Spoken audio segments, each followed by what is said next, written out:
Welcome to the Boys of the Blue Triangle Men's Skill Set. This is month 5, dealing with thinking a bit differently. Week 3. Restful restoration. Topics covered are getting a great night's sleep, blood alcohol concentration and fatigue, healthy sleep, posture, performance, beds and bedroom environment. For fatigue management and healthier sleep. So let's look at what helps us stay alert on the job, get rest and restoration when we sleep, and have enough energy to enjoy work, plus some leftover time for us. Now here's some sleep facts.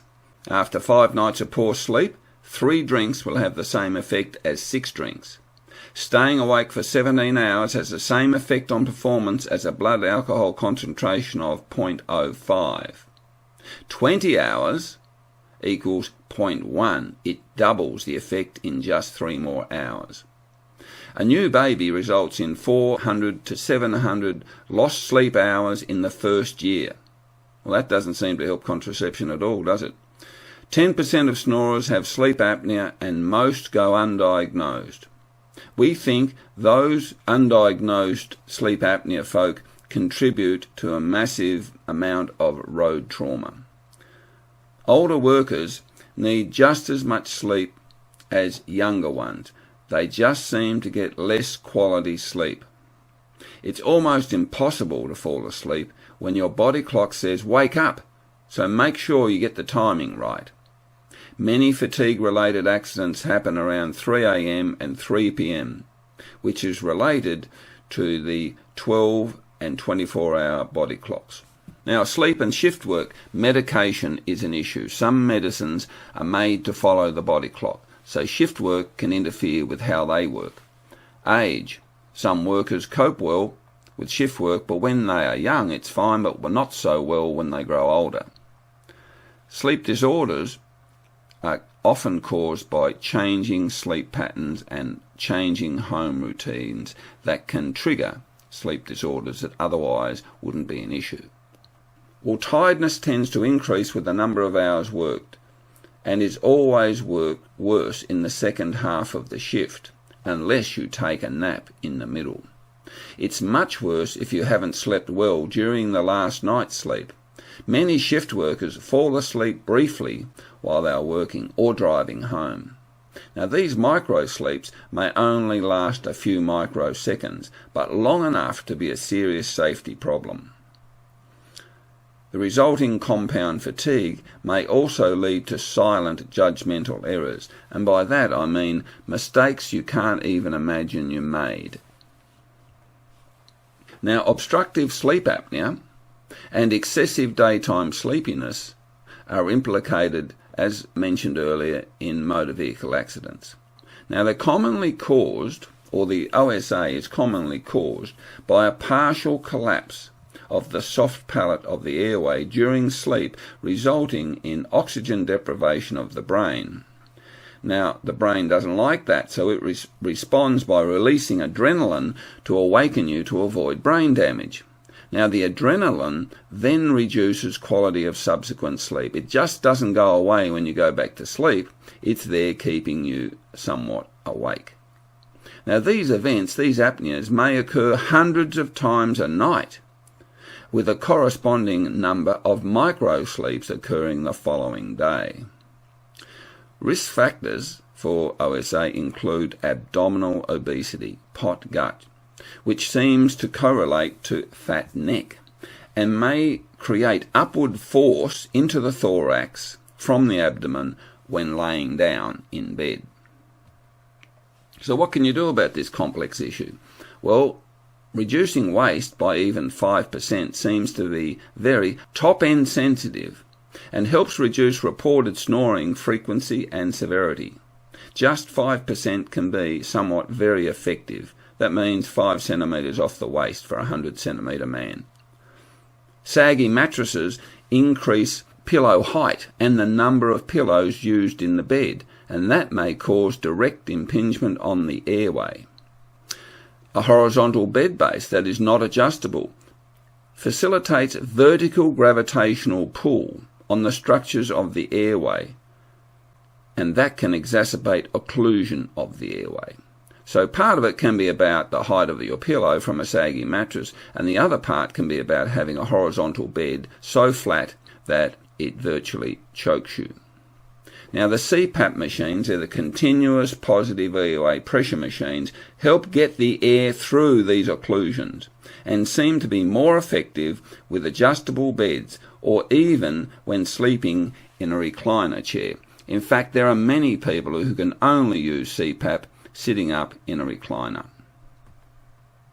Now, here is what a healthy night's sleep looks like. On the y-axis, on the side, you can see the stages of sleep. Stage 5, then 1, 2, 3 and 4. So at the beginning of the night, across the horizontal, you can see an 8-hour period, and you can see you go through the various stages of sleep. Down the bottom, in the green zone, is what's called stage 4 deep sleep. This is the period where you get a release of human growth hormone into the body to help repair the damage of the day.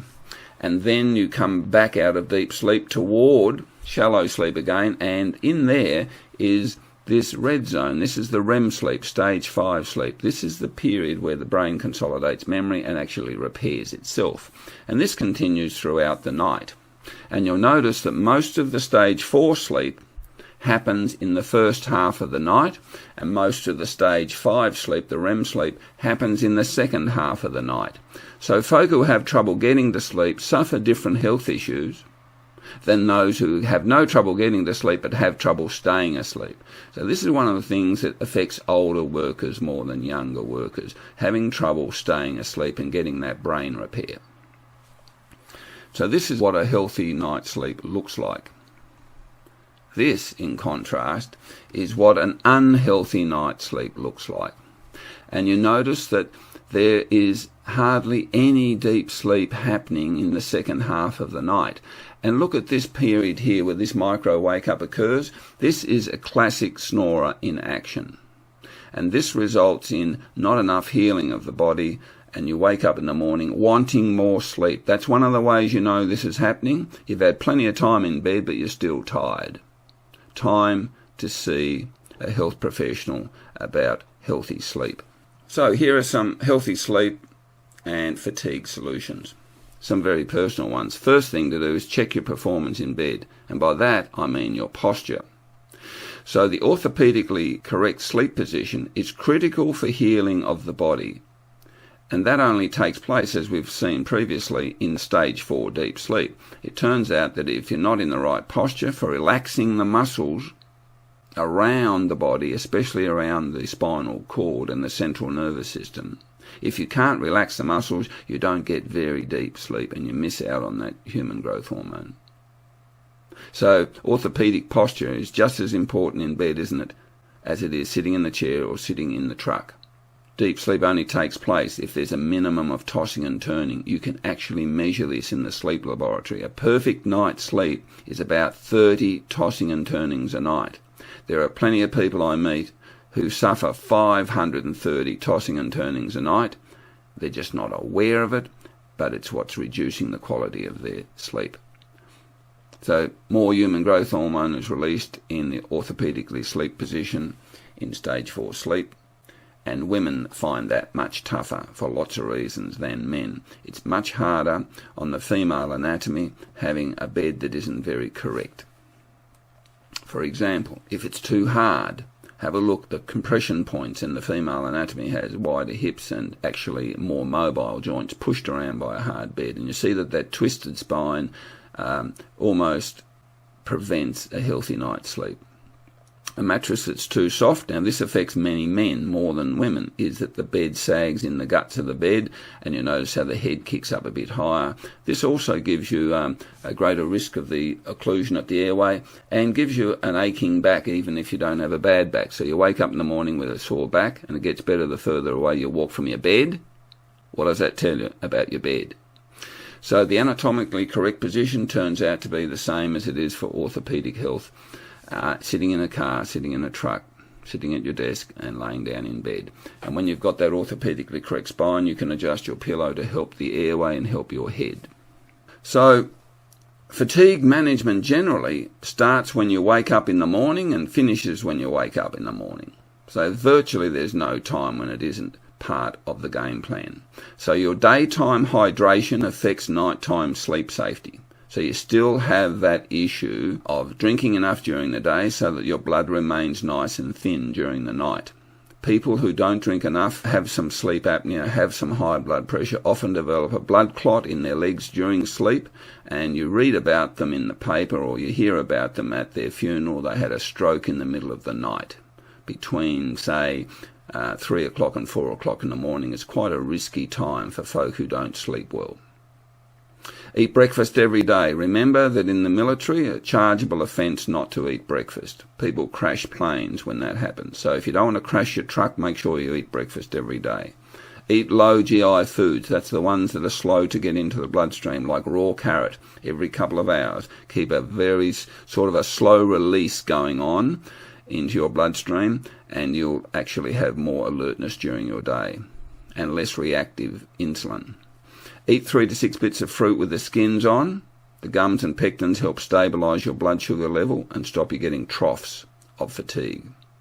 Limit the caffeine to 200 or 300 milligrams a day. That's 4 or 5 cups of tea or coffee, or a hot chocolate or a couple of Cokes, or 1 short black or half a cup of Red Bull. That'll give you your dose. And try to have it earlier in the day. Finish your high-intensity exercise 4 to 5 hours before bedtime. Just remember that when you exercise hard, you'll get an adrenaline response during the exercise that'll keep you awake for the next 4 or 5 hours before the endorphins kick in and help you to relax. So it's great to do the exercise, just don't do it too close to bedtime. Have the hot milk and honey nightcap, as we've talked about. No alcohol as a nightcap. That suppresses the quality of your REM sleep. So, who doesn't have trouble sleeping and staying alert during the day? Well, certain cultures do. Now, observation of the Latin culture, the Mediterranean lifestyle, shows us those folk have less fatigue in workplaces, fewer motor vehicle accidents after lunch. They also have a strong routine in home life, especially rising at the same time each day. That sets the scene. They have early daytime use of caffeine. You think the Italians drink short blacks all the time. They don't. They drink them mostly in the first half of the day. The main meal is at lunchtime. This allows oxygen to be available during your sleep time for body repair and not just digesting the food. Get 10 minutes of sunshine on your body at lunchtime, especially in winter. The sunshine helps create serotonin, which is a nice hormone for satisfaction and stops your craving for food. It also sets the scene for relaxation at the end of the day. Have a daily siesta after lunch, these folk do. 15 to 18 minutes is all that's needed to make a huge difference. And the Europeans have the idea of the twin beds, 2 beds pushed together. It makes a lot of sense because it reduces partner disturbance and it allows each person to adjust their bed to be orthopedically correct for them, their gender and their personal issues. And reduce the TV laptop type light for a couple of hours before bedtime. And reading in bed is a much better way. Having the light come from behind you instead of shining into your eyes helps your brain figure out what time of day it is and releases the sleep hormone called melatonin. It doesn't get released if your brain is convinced the sun is shining because all that light shining into your face. Now there's one last thing I want to share with you. This is very important for people driving vehicles. You'll notice on the horizontal axis you've got some asleep time, you've got some awake time and some asleep time. And on the vertical axis, on the Y, you'll notice that there is a level of a sleepy brain chemical called adenosine. Now adenosine puts you to sleep. And as adenosine goes down when you're asleep and rises in concentration when you're awake in a straight line. So the moment you wake up, it starts to rise. And when it gets to a certain critical level, you fall asleep. You have no choice about that. So one of the things you can do, if you're feeling you're a bit too tired early in the day or early in the shift, have a little nap. If you have a little nap, you actually put a ditch into that adenosine curve, and then you can extend a lot further before falling asleep. Now, a problem occurs when we use caffeine to keep us alert, because caffeine actually blocks part of the brain that watches out for adenosine. So your brain can't see the rising adenosine and may not send the sleepy signals to your body until it's too late and you just shut down and fall asleep instantly. So be aware there's two things you can do. One is have a short nap before your shift, if you've been awake for a while. And the other is don't rely on caffeine when you should be reducing your adenosine. Now complete the quiz that looks at this video and return the results.